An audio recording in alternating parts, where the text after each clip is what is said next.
Hello everyone, welcome to biology class. तो आज मैं आप सबके लिए लेकर आई हूँ क्लास 11 बायोलॉजी का chapter number 2 biological classification.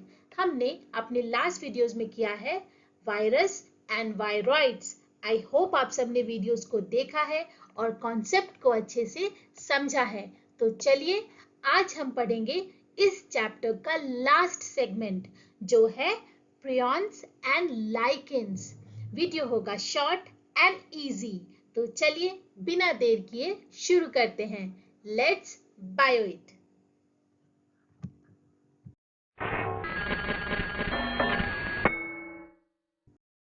Lastly जिनको 5 किंगडम क्लासिफिकेशन में जगह नहीं मिली वो है prions and lichens। Prions and lichens are fascinating organisms that play important roles in our world। तो चलिए देखते हैं कि आखिर ये क्या है और ये कैसे बना है and why they matter to our world। Okay, तो अब हम देखेंगे प्रियॉन्स के बारे में। तो प्रियॉन्स क्या है, आप नाम से देखो, P फॉर प्रियॉन्स, तो P फॉर प्रोटीन। तो ये होता है इन्फेक्शियस प्रोटीन। ठीक है, इन्फेक्शियस का मतलब हुआ कि ये इन्फेक्शन पैदा करते हैं। अंडरस्टूड। ये अनयूजुअल प्रोटीन होता है, दे आर मिसफोल्डेड प्रोटीन। आप पिक्चर में देखो नीचे, ये है अनफोल्डेड प्रोटीन और ये कैसे फोल्ड हो गया है, तो ऐसा ही मिसफोल्डेड प्रोटीन होता है prions. Understood? So prions are misfolded protein that have the ability to transmit their abnormal shape onto normal protein। वो अपना एबनॉर्मल शेप वो नॉर्मल प्रोटीन में डाल देते हैं, मतलब किसी भी नॉर्मल प्रोटीन के शेप को वो एबनॉर्मल शेप में बदल सकते हैं। ठीक है, जिसके कारण क्या होगा, बहुत सारा एक्यूमुलेशन हो जाएगा एबनॉर्मल प्रोटीन का। कहां पर, ब्रेन में। तो ये ब्रेन में इफेक्ट करते हैं, उसके नॉर्मल प्रोटीन को एबनॉर्मल प्रोटीन बदल देते हैं, उसका शेप को बदल के। अंडरस्टूड। जिसके कारण बहुत सारे डिजीजेस पैदा होते हैं। फॉर एग्जाम्पल पहला डिजीज है क्रुचफेल्ड जैकब डिजीज। ये होता है ह्यूमन में, ह्यूमन के ब्रेन में ये होता है। और दूसरा डिजीज का नाम है मैड काउ डिजीज। आपको ये डिजीजेस याद रखनी है। मैड काउ डिजीज होता है कैटल्स में। Okay, they can cause severe neurological symptoms. अब क्या होगा, हमारे नर्वस सिस्टम को इफेक्ट करता है। Neurological symptoms including dementia and loss of coordination. Understood, very good. Now आप प्रियॉन को डिस्ट्रॉय भी नहीं कर सकते हो, they are difficult to destroy, they are extremely durable and they are resistance to high temperature and they are resistance to any sterilization method. आप कोई भी स्टेरिलाइजेशन मेथड यूज करोगे उसको मारने के लिए, फिर भी आप उसको नहीं मार सकते हो। They are difficult to destroy. तो क्या समझे कि प्रियॉन्स आर डेंजरस, वो नॉर्मल प्रोटीन को मिसफोल्डेड प्रोटीन में बदल सकता है and they are fatal, they can cause diseases. Okay, तो अब हम देखेंगे कि how do prions lead to disease. Prions disease कैसे पैदा करता है। तो मैंने आपको बताया ये क्या करता है, नॉर्मल प्रोटीन स्ट्रक्चर को वो एबनॉर्मल कर सकता है, उसके स्ट्रक्चर को वो फोल्ड कर देता है, जिसके कारण क्या होगा, एक्यूमुलेशन ऑफ एबनॉर्मल प्रोटीन। बहुत सारा एबनॉर्मल प्रोटीन एक्यूमुलेट कर जाएगा, जमा हो जाएगा। तो prions accumulate in the brain.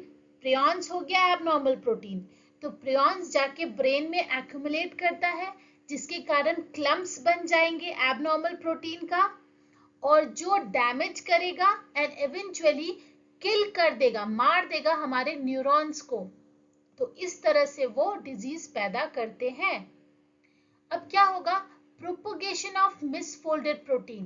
Prions can convert normal protein on to abnormal ones. मैंने बताया आपको प्रियॉन्स क्या करता है, नॉर्मल प्रोटीन को कन्वर्ट कर सकता है इनटू एबनॉर्मल, एंड जिसके कारण स्प्रेड होता है diseases throughout our brain.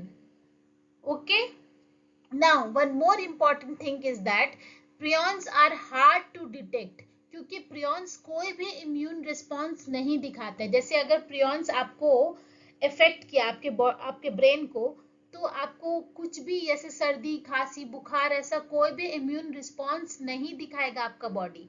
वो स्लोली स्लोली आपके ब्रेन में फैलते जाएगा, and it can take many years to show the symptoms, so it's hard to detect prion. Okay, तो अब हम पढ़ेंगे इस चैप्टर का लास्ट टॉपिक जो है lichens. So what are lichens? Lichens कब ग्रो करता है? जब दो ऑर्गेनिज्म एल्गी एंड फंजाई आपस में सिम्बायोटिक एसोसिएशन बनाते हैं, तो वो बनाते क्या है? लाइकेंस। तो वहां पे लाइकेंस ग्रो करता है। तो सिम्बायोटिक एसोसिएशन का क्या मतलब हुआ? ऐसा रिलेशनशिप जहां पे दोनों मेंबर आपस में एक दूसरे को बेनिफिट करें, जिसे आप जेन जी वर्ड में बोलते हो फ्रेंड्स विद बेनिफिट, जहाँ पे दोनों मेंबर्स आपस में एक दूसरे को बेनिफिट करें, म्यूचुअली बेनिफिट करें, और वहां पे ग्रो होता है लाइकेंस। वैसे रिलेशनशिप को कहते हैं सिम्बायोटिक एसोसिएशन या unique symbiosis. Understood? So lichens are composite organism made up of fungus and algae. तो फंगस और एल्गाई का म्यूचुअल बेनिफिट रिलेशनशिप बनता है, और वहां बनता है हमारा लाइकेंस। ठीक है, lichens can grow in harsh environment like desert, tundras, rocky shores. हर जगह ये ग्रो कर सकता है जहां पर दूसरे ऑर्गेनिज्म सरवाइव नहीं कर पाते हैं। ठीक है, नाउ लाइकेंस का एक इम्पॉर्टेंट प्रॉपर्टी है कि it is very useful indicator of air quality. कैसे?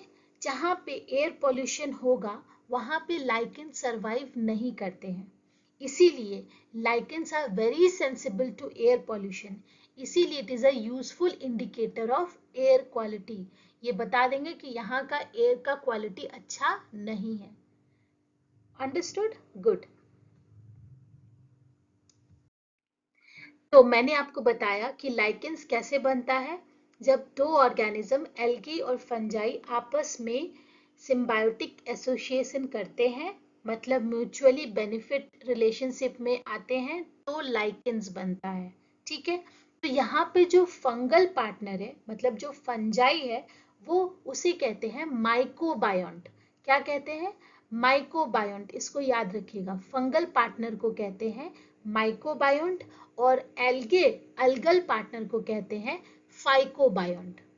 ओके, क्यों कहते हैं? चलिए देखिए, फंगल पार्टनर कैसे बेनिफिट करता है? तो फंगल पार्टनर उसको शेल्टर देता है, स्ट्रक्चर देता है, और उसको एनवायरमेंटल स्ट्रेस से बचाता है, मतलब उसको घर देता है। ठीक है, fungal partner in a lichen provides the structure, protect the algal partner from environmental stress। ठीक है, तो ये फंगल पार्टनर की तरफ से उसको बेनिफिट होता है। अब एल्गल पार्टनर क्या बेनिफिट देता है? तो वो खाना बनाता है। It is the photosynthetic partner. वो प्रोवाइड करता है energy and nutrition that are necessary for growth. तो इस तरह से दोनों मिलकर बनाते हैं लाइकेंस।